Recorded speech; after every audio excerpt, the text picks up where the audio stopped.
Africa CEO and Mr. Carl. The Green Hydrogen Fund is meant to help kickstart an industry in the fight against climate change. But according to the three leaders, the fund will not only combat the effects of climate change, but also to bolster South Africa's hydrogen economy. This investment comes as the country faces a crippling energy crisis. South Africa currently relies on a fleet of 15 aging coal-fired power plants for electricity. From solar to biogas, from wind to battery storage, these investments are leading one of the most important growth industries in our country. And we already have seen that in one part of our country, particularly in the Northern Cape, we've been able to attract more than 100 billion of investments, and it is leading to the growth, enormous growth in that part of the country. Such investments are particularly important as our country currently faces severe electricity challenges. The partners seek to raise the $1 billion over an 18 to 24-month period. Our hydrogen infrastructure will connect major industrial centers in the Netherlands and northwestern Europe. This means we can create a win-win situation for all involved. We can grow trade, stimulate the private sector, and support the development of skills. Above all, we can mitigate the impact of climate change. Energy experts have pointed to South Africa's abundant wind and solar resources and industrial capacity as having positioned the country to potentially become a key producer of the green fuel. We know, of course, that you have all the natural resources, and you have also the power and the skills to lead the way when it comes to green growth. We will contribute with around 3.2 billion rands to improve supplies of green power and to strengthen the skills, the employment, and the local development. The planned fund comes as South Africa is preparing to implement the Climate Fund Pact with some of the world's richest countries in order to allow it to transition from the use of coal.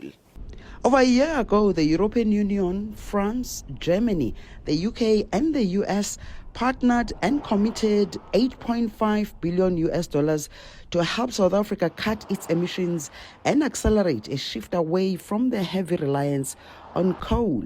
That partnership is known as the Just Energy Transition Partnership. So guys, welcome again to another episode of WSXM. So let's continue. Let's get in this video. I don't like this deal. Why? Because this green hydro deal, this is what is hampering South Africa from producing electricity for its citizens. All of them, because they keep on having load shedding and half the country don't have current, and 1 minute this place have, they know they have to be switching and load shedding as I said, right?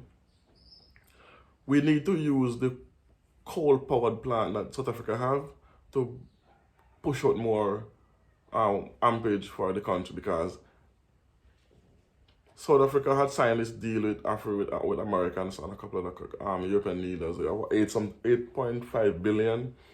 And the deal is he have to close on all his coal-powered plants.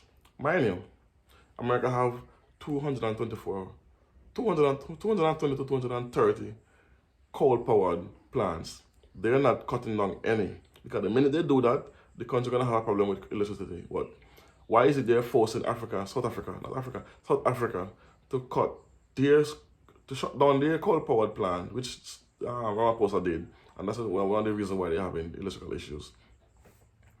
Holland have coal-powered plant. Denmark has coal-powered plant. Nobody's telling them to shut theirs down, but yet they want to tell South Africa and African countries, you need to move away from coal and become more green. So why is it these major countries who are way richer economies can cut out their own coal-powered plants, but they're enforcing it on Africa?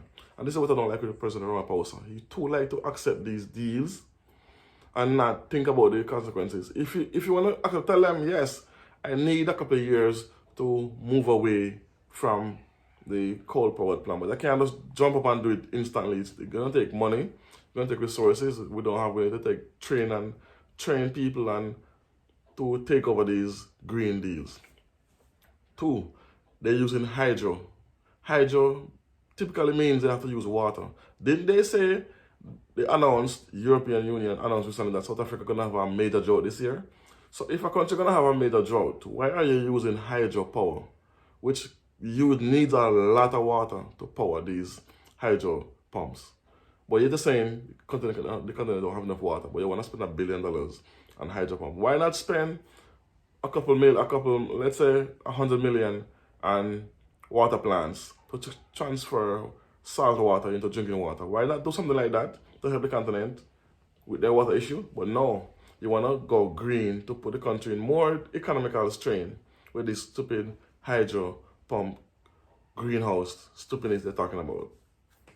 This is all designed to me, again, to keep the continent poor, because they are enforcing green deals and green power to an African country while they're not doing it. Germany, have maybe, I think Germany using more coal-powered plant than America. It's in a couple of hundreds they have as well. So all these major countries who damaging the ozone layer are damaging the causing the havoc that's reaping on the environment. They now are telling African countries who do not produce as much carbon footprint to cause this issue, they're telling them to close their few little plants they have just for RU to keep on burning yours. But remember, they tell South Africa to close their coal power plant, but yet they are buying the same coal. America is buying the same coal from South Africa to run their coal power plant. Germany is doing the same thing. Japan, Taiwan, Holland, Denmark, you name them, they're burning it. So how is it they're stopping African countries from doing that? And this is where I say they need a strong leader like Julius Malema. Julius Malema is the one who said that we're going to burn our coal until we can transition into clean energy, which is right. America is doing it. They're still burning coal plant while they're so-called trying to transition it, which they're not. They're just saying that for the world. And I think America is one of the worst human rights violators and climate change cheaters, and they want to enforce it on other countries. Saudi Arabia, same thing.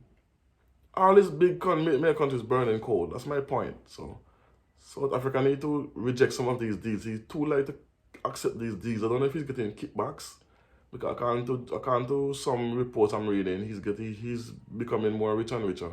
So that means the money's coming from somewhere.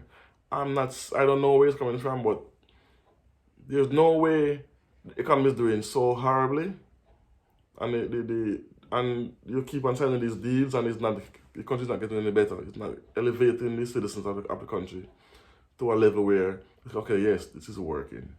So I think all these deals is just another way to cheat African countries and try these European countries to make, European companies to make billions of dollars out of the backs of African countries. That is my thought. Let me know what you think about this in the comment section. Peace. One love. Boom.